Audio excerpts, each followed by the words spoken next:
em nome de Jesus, eu quero agradecer ao Senhor por essa oportunidade. Meu Deus, da tua filha está ministrando a tua palavra nessa noite. Que ela possa ser um canal, meu Pai, inspirado, meu Senhor, pelo teu Espírito Santo, para falar com a tua igreja, não que nós queremos ouvir, mas sim que tu queres falar com a tua igreja. Em nome de Jesus, eu aplaudo sobre forte. Em nome de Jesus, amém? Faz uma palavra do Senhor. Amém. Muita alegria que estamos aqui para falar sobre a Bíblia, né? A palavra do Senhor. E quando eu entrei aqui, pode sentar. Quando eu entrei aqui, eu fiquei olhando. Porque quando eu era criança, a igreja era assim, do tamanho dessa, e era pintada dessa mesma cor. Era pintada dessa mesma cor. E aí, Deus me levou lá, como eu fosse criança ainda lá. Irmão, Deus não mudou. Algumas coisas podem até ter mudado, mas o nosso Deus ainda continua sendo o mesmo Deus. E aí eu estava ali, eu até chorei, eu me lembrei.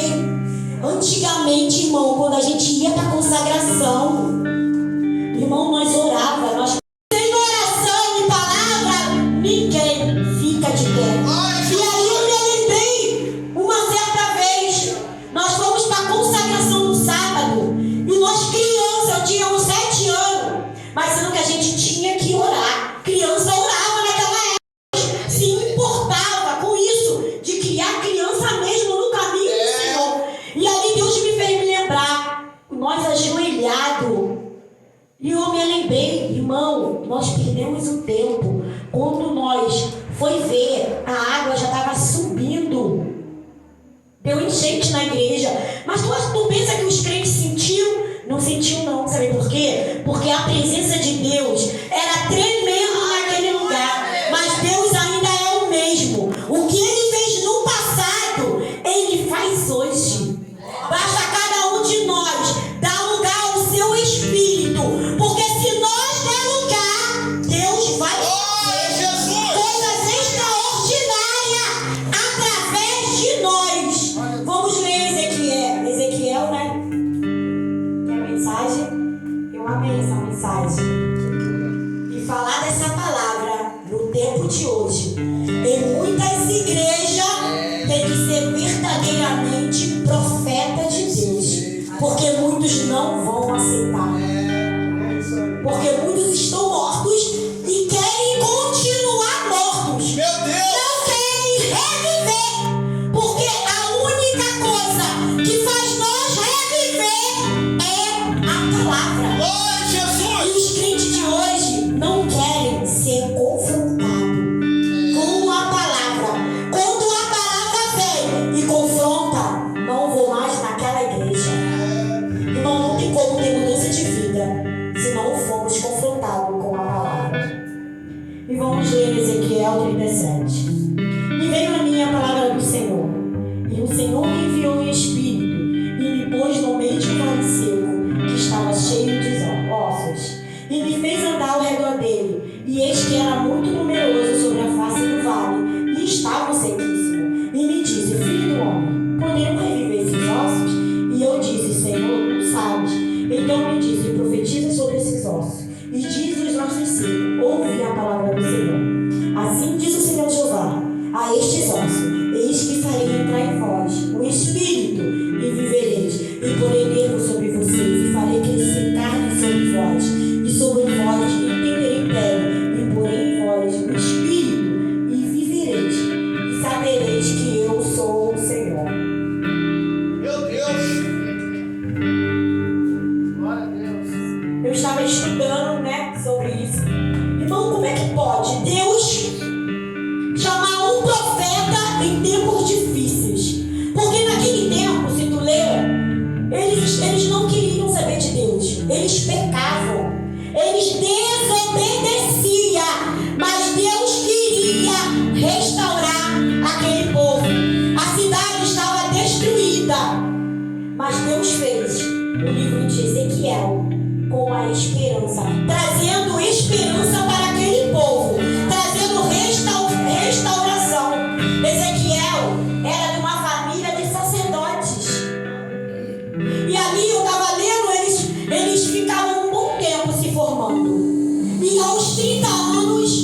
eles começaram a fazer os seus ofícios. E quando Ezequiel chegou aos 30 anos, Deus não só chamou ele como sacerdote, mas Deus chamou ele para profeta. Glória a Jesus. E o que aconteceu?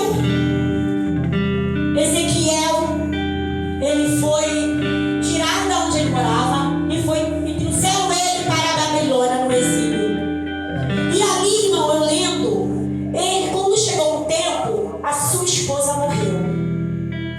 E quando essa mulher morreu, sabe o que Deus falou para ele? Não é para você curtir o luto. Fique quieto e não conte para ninguém. Tu já pensou alguém da sua família morrer e Deus dizer assim: não é para você chorar, não é para você ficar aí no luto, não. É como dizendo assim: Ezequiel, enquanto tinha vida, há esperança, mas agora ela morreu. E a obra na tua vida tem que continuar. Então não adianta você chorar. E muitas vezes Deus nos chama para um campo de batalha e nós começamos a chorar, começamos a reclamar.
você. Porque no tempo de hoje, as pessoas hoje só querem barulho. Às vezes, a gente olhamos alguém por aparência. Mas sabe o que eu quero te dizer? Que Deus, Ele não olha a aparência. Uma pessoa pode profetizar, pode pular, fazer maior rebuliço, mas pode estar vazia. Como assim? Porque a palavra de Deus tem poder. Glória a Jesus, Você está pregando aqui e por dentro está vazia. Mas a palavra de Deus, ela tem poder. Aonde ela é pregada, alguma coisa sempre acontece. Porque muita gente está tentando ser bonito por fora, mas por dentro estão podres, estão vazios, sem Deus. Essa semana, eu não sei por que Deus mandou falar isso. Essa palavra, porque isso vai ver o que eu vou falar no final. Eu estava estudando sobre o coqueiro chinês, porque eu queria pregar uma árvore, porque essa semana eu fui pregar em um lugar. E Deus me mostrou aquela igreja e falou o que eu tinha que falar. Mas eu tinha que achar uma árvore que estava enquadrada dentro da palavra. E eu comecei a estudar muitas árvores. Tu não tem noção como eu estudei. Eu passei o dia inteiro, literalmente, estudando. Porque eu tenho tempo. Quem tem tempo de ficar em casa, tem tempo para orar. Quem tem tempo de ficar em casa, tem tempo de ler a Bíblia. Eu sempre falo isso com a missionária Sheila. Deus me manda. Eu trabalho em casa. Eu tenho uma loja, mas eu abro quando eu quiser. Ontem e hoje mesmo, lendo essa palavra, eu fiquei o dia inteiro lendo. Meu marido chega e fala assim: como pode, mulher? Eu saí 7 horas da manhã e tu tava lendo. Eu cheguei 9 horas e tu tá lendo? Falei: claro, meu marido, eu estou me reabastecendo. Glória a Jesus. Na palavra. Desse jeito. E aí eu fui estudar. Irmão, eu achei poderoso. E isso é sobre as nossas vidas para não ficar mortos. Verdade. O coqueiro chinês, você pergunta a ele: sabe quantos anos ele vai brotar? Daqui 5 anos. 5 anos. Sabe por quê? Ele está criando as suas raízes. Aleluia. E aonde está as nossas raízes? Porque se as nossas raízes não estiver firmadas em Deus, nós morreremos. Não podemos ficar vivos. E aí eu fui estudar, irmão, eles conservam o coqueiro chinês, a profundidade lá da terra, ele vai crescendo e se aprofundando de 25 a 30 metros de profundidade. Quem olha diz assim: tá morto, não vai nascer, não vai brotar, não vai dar nada. Mas sabe o que eu quero te dizer? Que quando ele firma lá embaixo, do jeito que ele cresce para baixo, ele cresce para cima.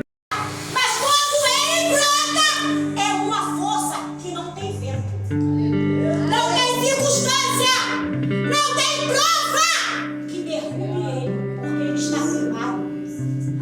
E aonde nós temos firmado as nossas raízes?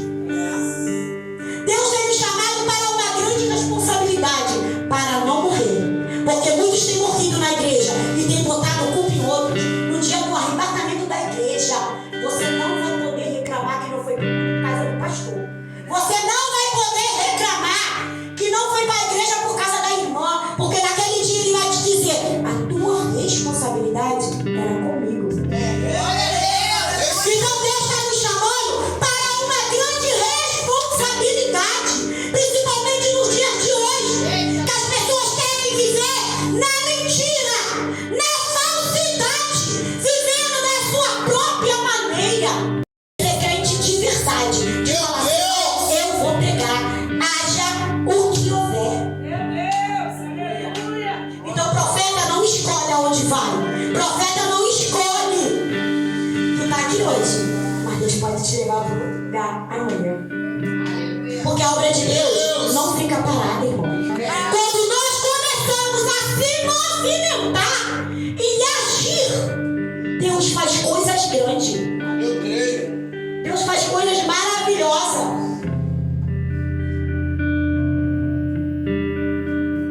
Não importa as circunstâncias. E não importa o seu problema. Profetiza. E muitas vezes parece que o nosso problema é tão grande. Parece que é tão grande. Às vezes o mar vem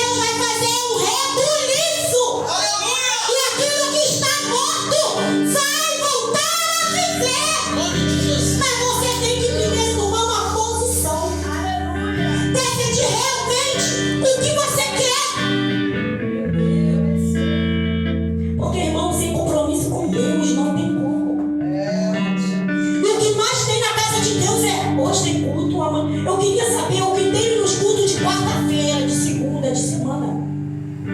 Os crentes não vão no dia de semana. São crentes domingueiros. Meu Deus! Querem a bênção, mas não querem o dono da bênção. Desse jeito. O irmão falou, o pastor falou em culto de libertação. Culto de libertação? Mentira. Eu nunca vi. Essa igreja é muito cheia porque querem a bênção, mas não querem o dono da bênção. E é impossível. A bênção é passageira, mas a nossa vida e a nossa vida espiritual é muito importante, porque através de nós, Deus vai levantar outros que estão mortos.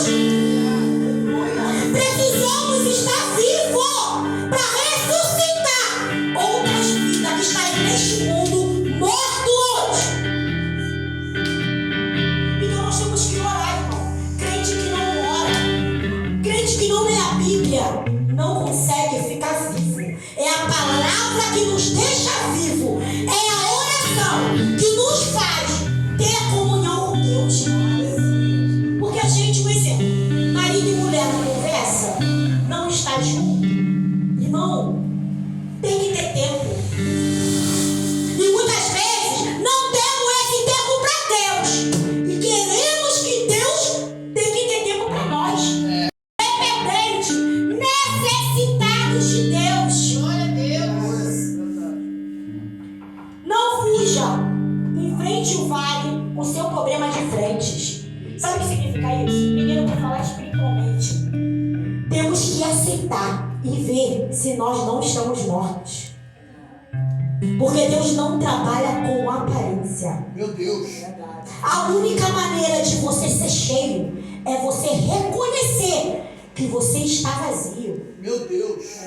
Porque se você não reconhecer que está vazio, como ele vai encher algo que pensa que está cheio? Meu Deus!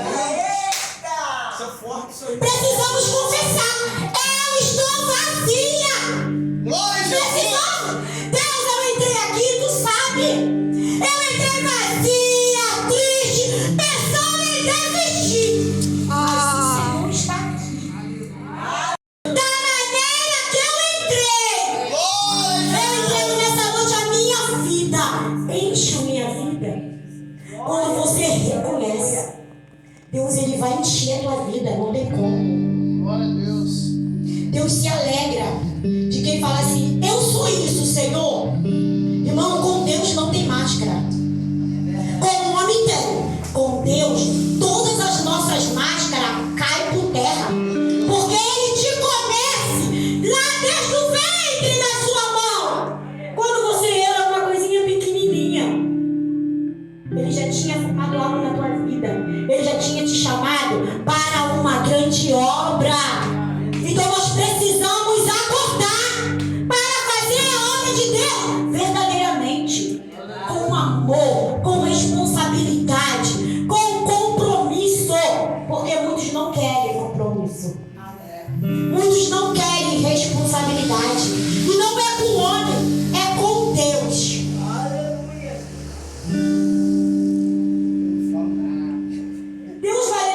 Deus vai nos levar de muita gente que pensa que está vivo, mas está morto. Irmão, Deus quer te levantar com poder, glória e autoridade. Glória a Jesus! E te mandar em igrejas que estão mortas e precisam ressuscitar. Glória! E você vai ficar dormindo. Quando tu quer que Ele te use, se você não fica de pé para Ele te usar. Se você não se prepara para Ele te usar, irmão, Deus quer dar muito. Deus ainda continua sendo o mesmo Deus. Ele não mudou e nunca vai mudar. É nós que mudamos. E achamos às vezes que não precisamos dele. Ele não precisa de nós, mas nós precisamos dele. Glória a Deus! Então Deus quer que nós levantamos. Lugar está precisando de você. Meu Deus! Entra em movimento, irmão.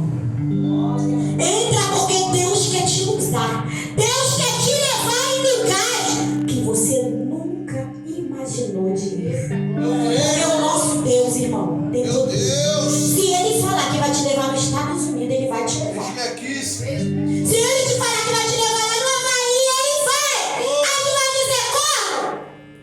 Irmão, ele providencia. Ele tem poder. Porque a obra não é nossa. A obra é dele. E ele se responsabiliza pela sua igreja. Ele ainda continua sendo o dono. É ele que manda e desmanda. É ele que comanda. E Deus quer nos usar com grande poder e autoridade. Mas nós temos que estar na posição que ele quer. Porque sem posição não tem como.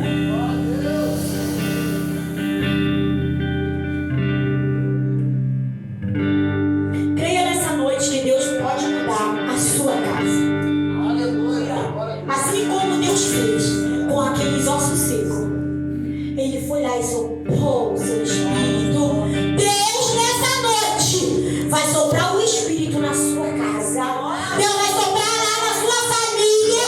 Deus vai soprar lá no seu casamento. E tu acha que já está perdido. Mas para Deus não conhece essa palavra perdido. Deus não pode fazer muito mais do que pensamos e queremos. Precisamos só sair da área do conforto.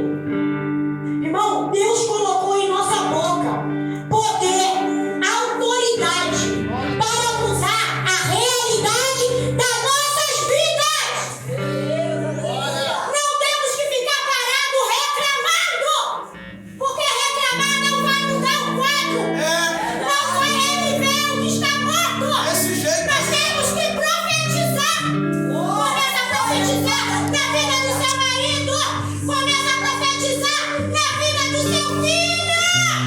Começa a profetizar aonde está morto. Porque se tu profetizar, Deus vai fazer reviver o que está morto na tua vida. Eu creio. Em qualquer área da tua vida, Deus Glória a precisa. Jesus. Deus tem poder para ir lá e fazer reviver aquilo que está morto na sua vida. Deus vai fazer um grande rebuliço na sua casa. Se você crê, Deus vai mudar o quadro. Aquilo que para você que estava morto, Deus vai fazer reviver. Deus vai trazer à existência aquilo que não existia. Mas precisamos profetizar. Então profetiza sobre a sua casa, profetiza sobre essa rua.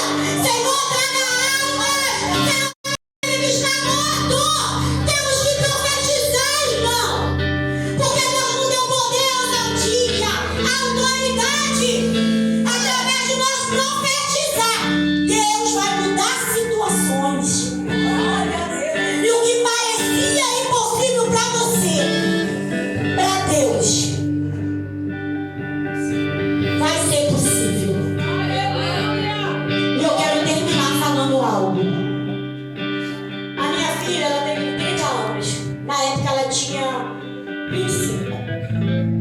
Ela era louca para ter filhos. Mas ela tinha muito cisto. E o médico disse que ela não teria mais filho.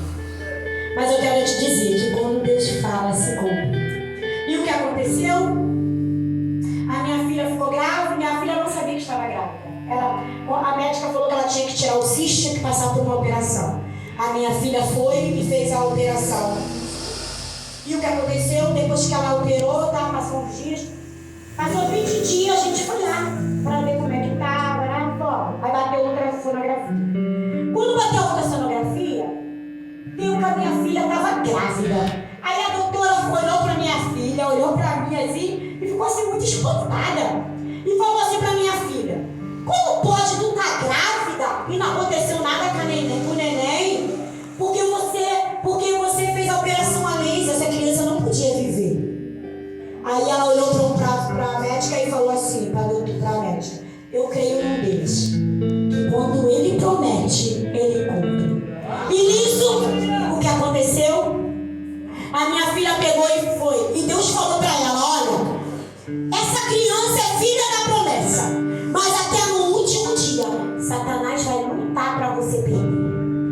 não foi diferente. Satanás lutou muito, mas a minha filha não ficou parada. Ela foi se movimentar. Minha filha começou a subir um monte, até que neném. Minha filha todo dia subiu um monte. Todo dia, e tinha o meu netinho pequenininho de 1 ano. Mas mesmo assim ela subiu um monte. Ela ficou em movimento e ela acreditou que Deus poderia fazer. E chegou o dia do parto da criança. No dia do parto da criança, chegou, ela entrou, se internou. A médica disse que eu não poderia ficar. O que aconteceu? O Senhor falou assim para mim: não saia, não vá embora. Fique até ela ter neném. Eu ouvi aquilo e fui lá para frente. Me expulsaram, eu fui lá para frente. E nisso que eu estava lá na frente, eu sou muito comunicativa, eu converso com qualquer pessoa onde eu estiver. Se eu for para o hospital, eu conheço gente, eu converso em qualquer lugar. E aí eu comecei a conversar com o guarda. O guarda falou assim: pode deixar. Eu vou ficar ligando toda hora para lá para ver como está sua filha. Deus trabalha. E quando Deus fala, Ele cuida, irmão, nos detalhes. E chegou o dia do parto. Quando deu 5h15, me chamaram, eu fui, entrei. E começou o parto. Deu 5h30, nada. Deu 6 horas, nada. Deu 6h30, nada. Já quase 2 horas. O médico foi, entrou em pânico, desesperado, e falou assim: não tem como, a criança não quer nascer. A minha filha começou a chorar e desmaiar. E nisso, vai lá para a sala de cirurgia. Foi, irmão, para a sala de cirurgia. Quando chegou lá, na sala de cirurgia, o teto na mesma hora desabou. Voltou de novo a mulher e disse: não tem como, o teto desabou. Aí o médico: então vai ter que tentar normal. Tentaram normal. Ficaram mais 40 minutos. E nisso, quando deu 40 minutos, a minha filha começou a perceber que algo estava acontecendo. E quando ela percebeu, ela começou a chorar. O Espírito Santo falou assim para ela: faça algo que você nunca fez. Ela ouviu aquilo. Depois o Espírito Santo falou de novo: faça algo que você nunca fez. A minha filha não olha em público. Ela olha calada. Ninguém vê a oração dela. Sabe o que ela fez? Ela começou a gritar. Ela não só orou. Ela gritava tão alto que quem passasse lá na rua do hospital via. Aí a criança nasceu. Quando a criança nasceu, os médicos começaram a chorar. Todo mundo começou a chorar. O médico, a pediatra, os auxiliares, a servente, todo mundo chorando muito. E eu falando assim dentro de mim: Senhor, eu não posso chorar, porque está todo mundo chorando, Senhor. E a minha filha também. Então, se eu chorar, alguém tem que ser forte. Eu tenho que mostrar que sou forte para ela. Mas naquela hora a vontade era muito grande de chorar. Era muito grande. Eu fui e falei assim, saí, falei: 2 minutos eu passei ali fora, pode. Eu cheguei lá fora. Passa 1000 coisas na sua cabeça diante da morte. Você crê, você não crê, você acredita, você não acredita. E eu saí. Quando eu saí, eu liguei para minha casa e falei assim: dobre o joelho. Porque a minha filha é muito obediente. Só levanta do joelho quando eu mandar. E começou. E ali, o médico deu o diagnóstico, a minha neta tinha morrido. Começamos a chorar, todo mundo a chorar. Eu não chorei não, todo mundo lá chorando. Irmão, a médica ficou mais de 50 minutos animando aquela criança, reanimando. E não conseguia voltar a criar aquela criança, voltar a viver. A criança nasceu roxinha. E ali estava decretada a morte dela. Irmão, até hoje, eu procuro aquela enfermeira daquele hospital e eu não encontro. Meu Deus! De repente, entrou uma moça que ela devia ter uns 20 anos. Muito bonita, do cabelo comprido. Aquela mulher entrou, não falou com ninguém. Foi lá diante daquela criança, pegou aquela criança e ficou enfiando um canudinho dentro e falou a mesma coisa que a chefe da pediatria, a mulher que mais manda e sabe das coisas. Ela ficou enfiando um canudinho na boca daquela criança, para dentro e para fora, para dentro. Irmão, tu não sabe o que aconteceu. Quando ela levantou aquela criança, aconteceu algo. Por isso que eu digo, Deus quer mudar a história, mas Ele quer que você